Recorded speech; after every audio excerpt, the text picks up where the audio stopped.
Starting a business, technically, is easy. Almost embarrassingly easy.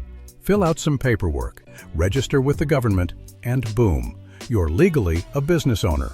Banks will practically fight each other for the privilege of handing you a business account.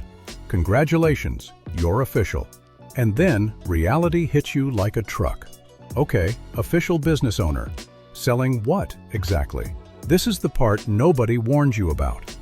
The paperwork takes an afternoon. Figuring out what you're actually going to sell, the thing that determines whether you're comfortable in 5 years or completely broke and back at your old job begging for your cubicle back. That can take years. Some people search for it their entire lives and never quite land on it. And here's the brutal part. Pick wrong, and it's not just a bad year.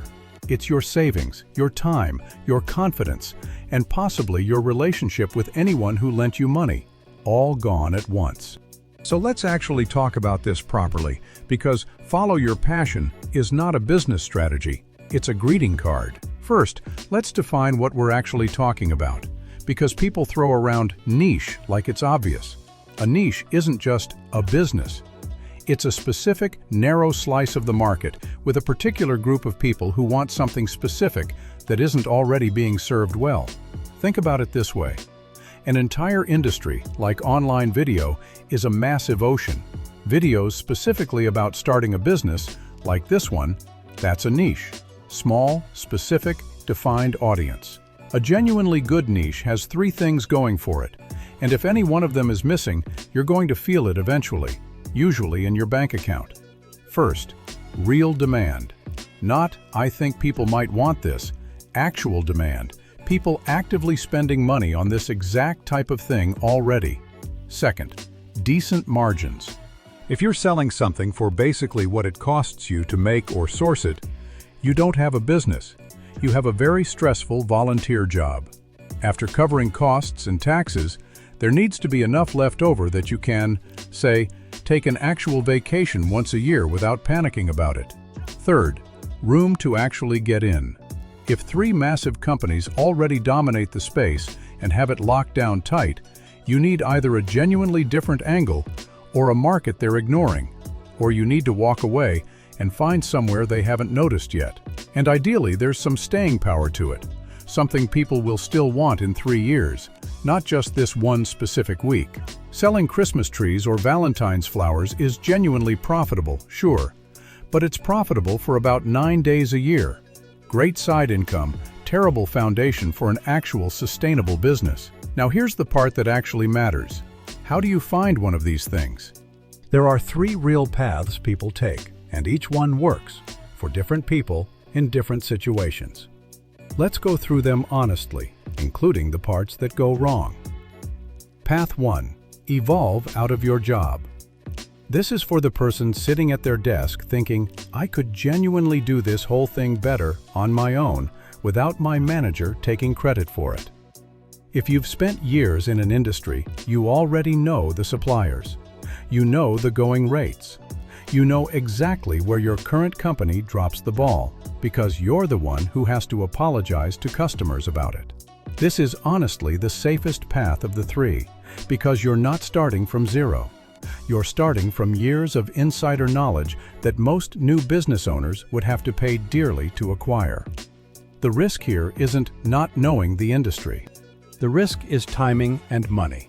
Leaving too early, before you've actually saved a cushion, or before you've quietly built the first few client relationships that'll follow you out the door. Here's a story that shows exactly how this goes wrong.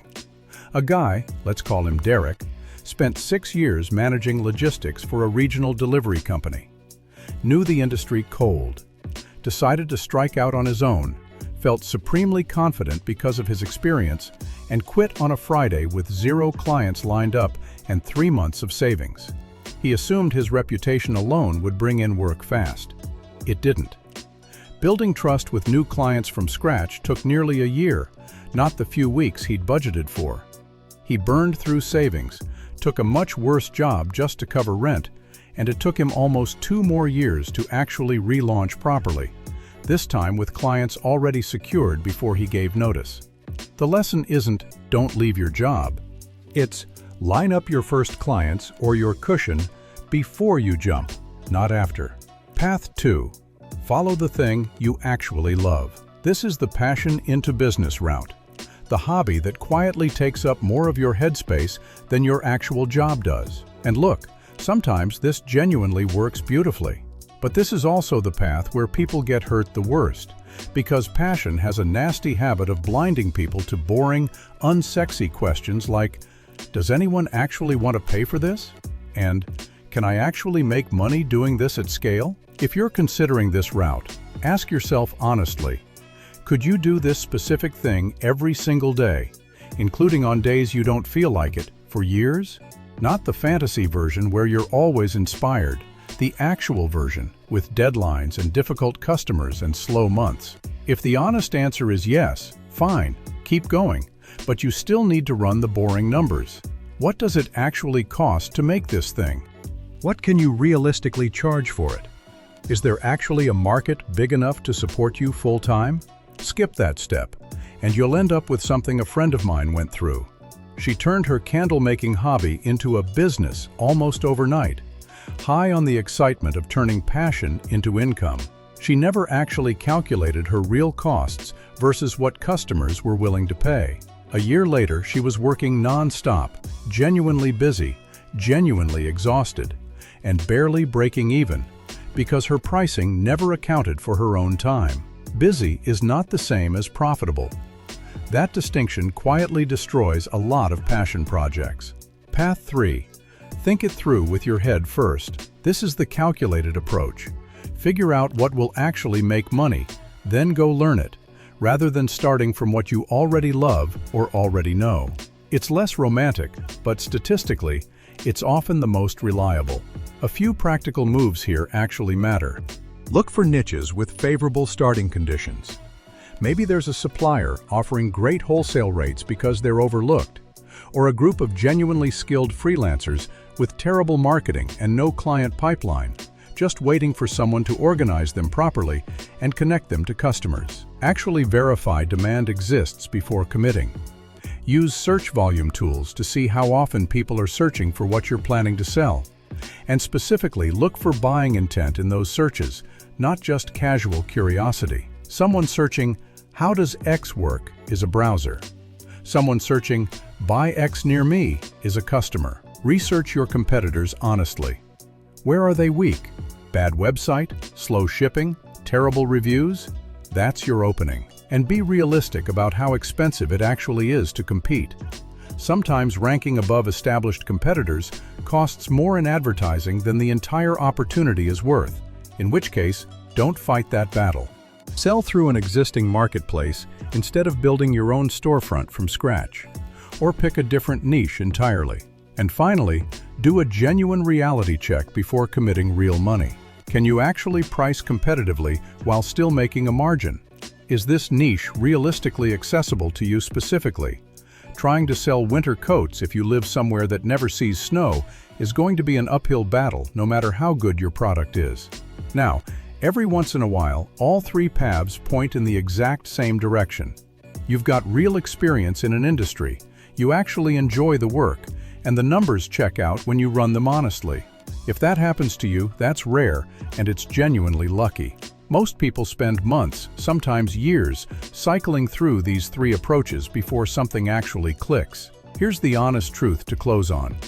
Picking your niche is not the finish line. It's the starting line. Even after you've found something with real demand, decent margins, and room to compete, you're going to hit walls you didn't see coming. Suppliers who don't deliver what they promised. Competitors who suddenly drop their prices. Months where nothing sells and you don't know why. That's not a sign you picked wrong. That's just what building something looks like from the inside. So don't wait for some perfect, obvious idea to fall into your lap. Use these three paths deliberately. Your experience, your genuine interest, and the cold, honest math. And actually test what you find before you bet everything on it. The people who make it aren't the ones who found some secret niche nobody else thought of. They're the ones who checked the boring, unglamorous details everyone else skipped and kept going after the first thing that didn't work exactly as planned.